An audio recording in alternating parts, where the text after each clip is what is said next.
Hello students, now let us take some numericals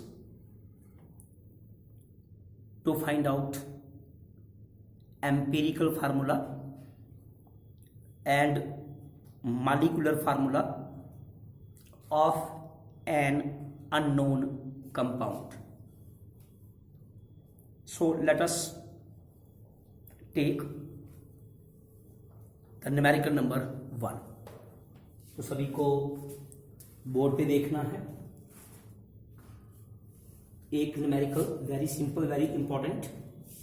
a compound is found to have carbon 39.9%, hydrogen 6.72% and oxygen 53.30%.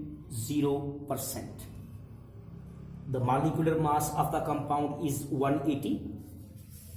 Find the molecular formula of the compound. तो student में तो देखिएगा हमें एक कंपाउंड दिया गया है. In that compound there are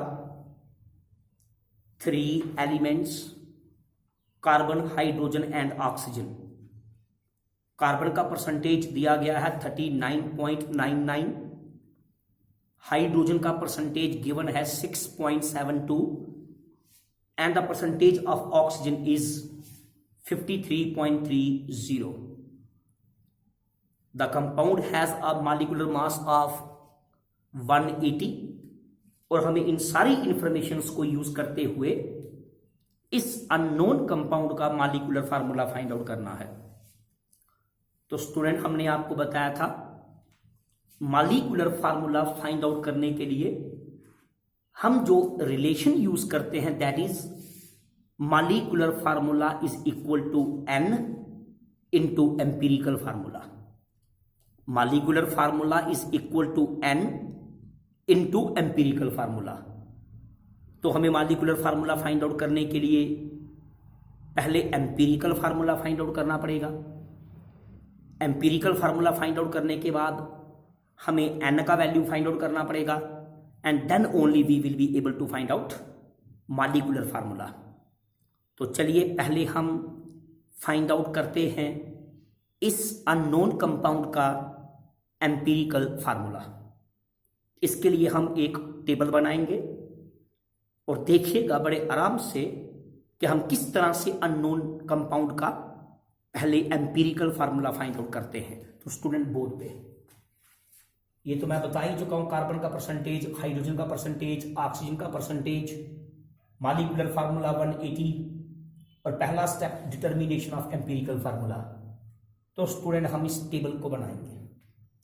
table में सबसे पहला कॉलम अगर आप देखें दैट इज एलिमेंट और हमने एलिमेंट के नेम लिखे हैं जो कंपाउंड के अंदर प्रेजेंट है, carbon, hydrogen, oxygen. Number 2 column हम एटॉमिक मास का बनाएंगे.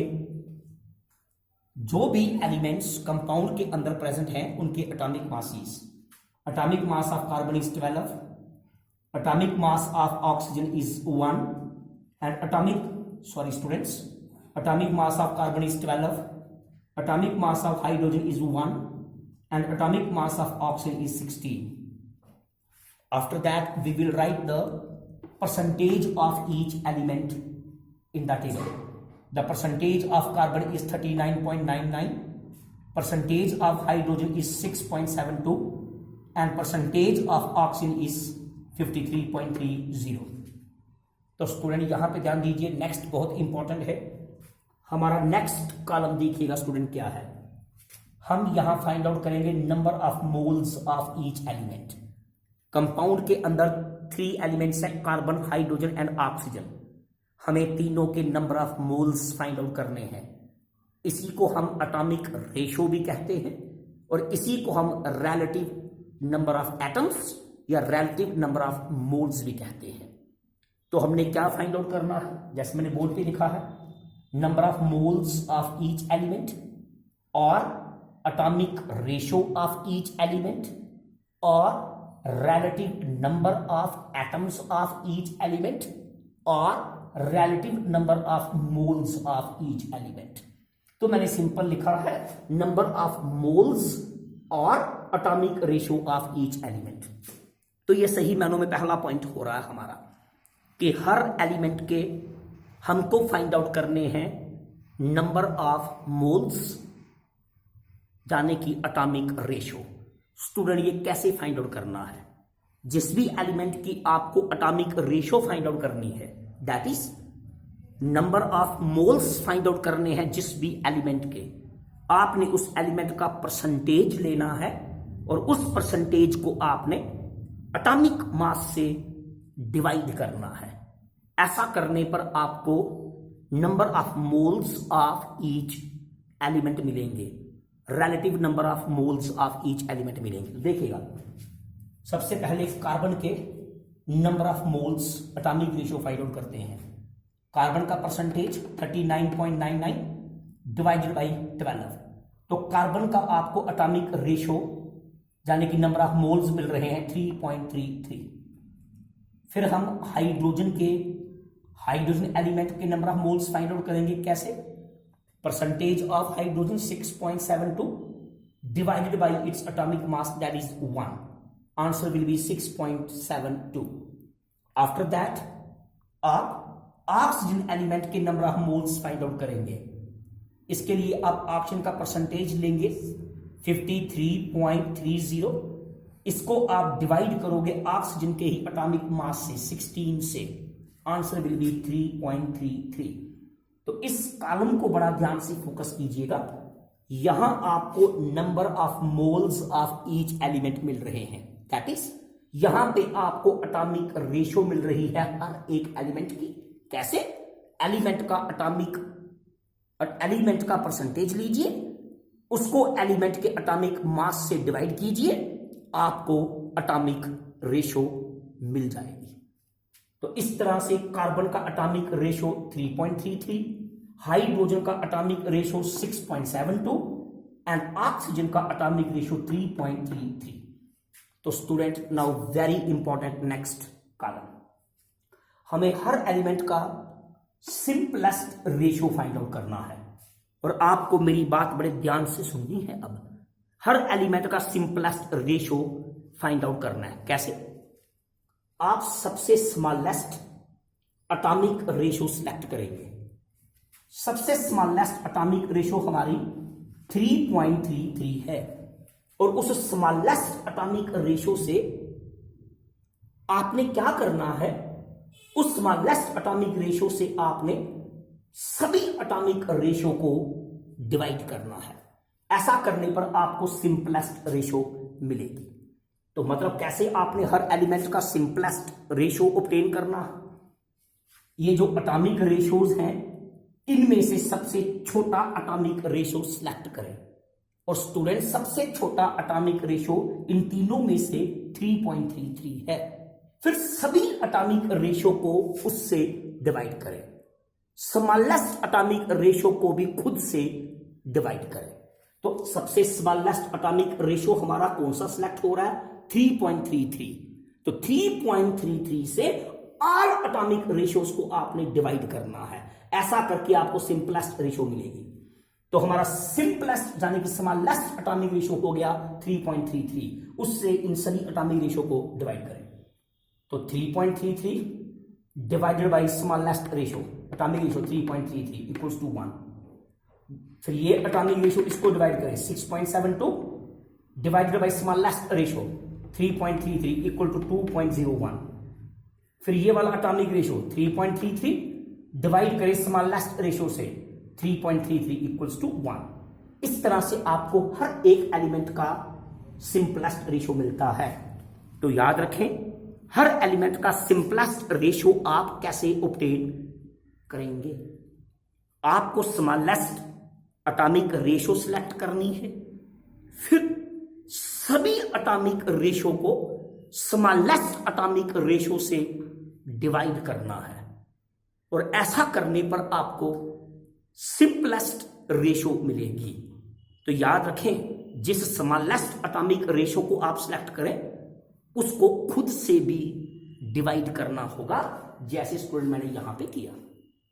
नेक्स्ट कॉलम हमारा सिंपलेस्ट होल नंबर रेशो है कि अगर आपको कोई अगर रेशो, मेरा स्टूडेंट यहां पे फोकस करो, अगर ये आपको जो सिंपलेस्ट रेशो मिल रही है, अगर इस कॉलम में अगर आपको फ्रैक्शनल मिलता है तो आपने उसको राउंड करना है किसमें? सिंपलेस्ट होल नंबर रेशो में। ऐसा करने के दो वे हैं जो मैं आगे डिस्कस करूंगा। अगर आपको लगता है कि आपका जो फ्रैक्शनल वैल्यू है उसको राउंड अप किया जा सकता है to a nearest whole number, तो आपने उसको राउंड अप कर देना है।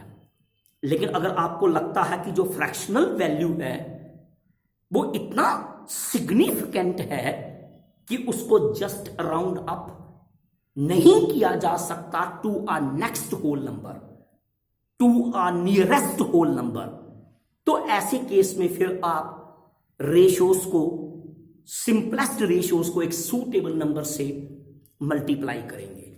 और ये मल्टीप्लाई करने वाला केस मैं अलग न्यूमेरिकल में लूंगा। मतलब फाइनली जो आपको रेशो लेनी है वो सिंपलेस्ट होल नंबर में चाहिए, वो फ्रैक्शंस में नहीं चाहिए। अगर फ्रैक्शन ऐसी मिले जिसको आप नियरेस्ट होल नंबर में राउंड अप कर सकते हो तो आप उसको राउंड अप कर लें। लेकिन अगर आपको लगता है कि फ्रैक्शनल वैल्यू सफिशिएंट है, उसको नियरेस्ट होल नंबर के साथ नियरेस्ट और it can't be round up, आप उसको राउंड अप नहीं कर सकते to the nearest whole number, तब आपको उसको सूटेबल नंबर से मल्टीप्लाई करना है। वो मैं बाद में डिस्कस करूंगा। यहां पे ये रेशो 1, तो student 1 this is 2.01, you know 2.01, 0.01 बहुत छोटा फिगर है। 2.01 इज ऑलमोस्ट इक्वल टू 2, तो इसको आप राउंड अप कर सकते हैं to the nearest whole number. तो बताइए 2.01 का नियरेस्ट होल नंबर कौन सा है, 2 या 3? 2, तो आपने इसको 2 कर लिया।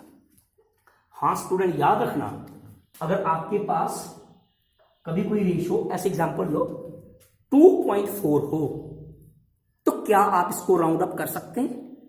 आप इसको 2 भी कंसीडर नहीं कर सकते और आप इसको 3 भी कंसीडर नहीं कर सकते, क्योंकि 0.4 एक सिग्निफिकेंट फिगर है, अच्छा खासा इसका वैल्यू है, इसको आप नियरेस्ट होल नंबर से राउंड अप नहीं कर सकते। आप इसको नियरेस्ट होल नंबर जो है उस पे राउंड अप नहीं कर सकते। ऐसे केस में आपको रेशियोज को सूटेबल होल नंबर से मल्टीप्लाई करना होगा, सूटेबल इंटीजर से मल्टीप्लाई करना होगा, वो बाद में केस लूंगा।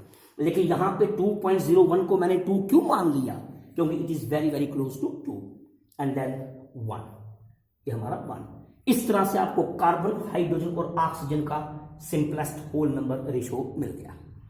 अब हम एम्पिरिकल फार्मूला लिखेंगे स्टूडेंट, तो यहां देखें empirical formula is equal to सभी एलिमेंट के सिंबल लिखें जो कंपाउंड में प्रेजेंट है। Carbon symbol C, hydrogen symbol H, oxygen symbol O। फिर इन सभी सिंबल के बेस पे आपने सिंपलेस्ट होल नंबर रेशियो लिखना है। कार्बन का simplest whole number ratio 1, hydrogen का simplest whole number ratio 2, oxygen का सिंपलेस्ट होल नंबर रेशियो 1। तो once you write the symbol of each element, then at the base of the symbol of each element you write their simplest whole number ratio। इस तरह से C1H2O1 that is CH2O, ये हमारे unknown compound का empirical formula होगा। तो इस तरह पहले स्टेप में हम एम्पिरिकल फार्मूला फाइंड आउट करेंगे, और एम्पिरिकल फार्मूला फाइंड आउट करने के लिए आपको ये टेबल यूज करना होगा। सबसे पहले इंपॉर्टेंट, हर एलिमेंट का एटॉमिक रेशो फाइंड आउट कीजिए। कैसे? एलिमेंट की परसेंटेज को उसके एटॉमिक मास से डिवाइड कीजिए। फिर आप सिंपलेस्ट रेशो फाइंड आउट कीजिए। कैसे? स्मॉलेस्ट एटॉमिक रेशो सेलेक्ट कीजिए और ऑल एटॉमिक रेशियोज को स्मॉलेस्ट एटॉमिक रेशियो से डिवाइड कीजिए। ऑल एटॉमिक रेशियोज को जब आप स्मॉलेस्ट एटॉमिक रेशियो से डिवाइड करेंगे तो आपको सिंपलेस्ट रेशियो मिलेंगी। और अगर ये सिंपलेस्ट रेशियो आपको फ्रैक्शंस में मिलती हैं तो इनको राउंड अप कीजिए to the nearest whole number. और अगर ये राउंड अप ना होती हो to the nearest whole number तो फिर सूटेबल नंबर से, इंटीजर से मल्टीप्लाई करके इनको राउंड अप कीजिए to the nearest whole number. और फाइनली ऑब्टेन कर लीजिए हर एलिमेंट का सिंपलेस्ट होल नंबर रेशियो। फिर सभी एलिमेंट के सिंबल लिखिए जो कंपाउंड में प्रेजेंट हैं और हर सिंबल के बेस पे उसका सिंपलेस्ट होल नंबर रेशियो लिखिए। That will give you the empirical formula of the unknown compound. और हमारे अननोन कंपाउंड का empirical formula CH2O। Next step, empirical formula मास यहीं पे फाइंड आउट कर लीजिए। कैसे फाइंड आउट करना है एम्पिरिकल फार्मूला मास? एम्पिरिकल फार्मूला के अंदर जितने भी एटम्स हैं सबके एटॉमिक मासेस ऐड कीजिए। एम्पिरिकल फार्मूला मास क्या होगा स्टूडेंट्स? एम्पिरिकल फार्मूला मास, कार्बन का एक एटम है 12, atomic mass of carbon is 12, plus hydrogen का एटॉमिक मास 1 है लेकिन 2 एटम्स हैं तो मैंने 2 कर लिया, प्लस ऑक्सीजन का atomic mass 16, that is 30। 12 plus 2 plus 16 equals to 30। तो empirical formula mass that comes to be 30। फिर n मैंने आपको बताया था n इज एनी इंटीजर जिसका वैल्यू 1, 2, 3 कुछ भी हो सकता है। n का वैल्यू फाइंड आउट कीजिए। कैसे फाइंड आउट करोगे? Molecular mass of the compound divided by empirical formula mass. करवाया था बच्चे मैंने आपको ये रिलेशन। मॉलिक्यूलर मास कंपाउंड का 180 है, इंपिरिकल फार्मूला मास 30 है, तो आपका आंसर आएगा 6। इस तरह से n का वैल्यू आपको मिलेगा 6। तो स्टूडेंट अब आप इस तरफ आइए और यहां पे हम फाइनल स्टेप यूज करेंगे। मॉलिक्यूलर फार्मूला क्या होगा? Molecular formula is equal to, relation बताया था मैंने पहले, n into empirical formula. The value of n is 6 into empirical formula C1H2O1। जब आप मल्टीप्लाई करोगे C6 H12 O6, so molecular formula of the compound will be C6H12O6।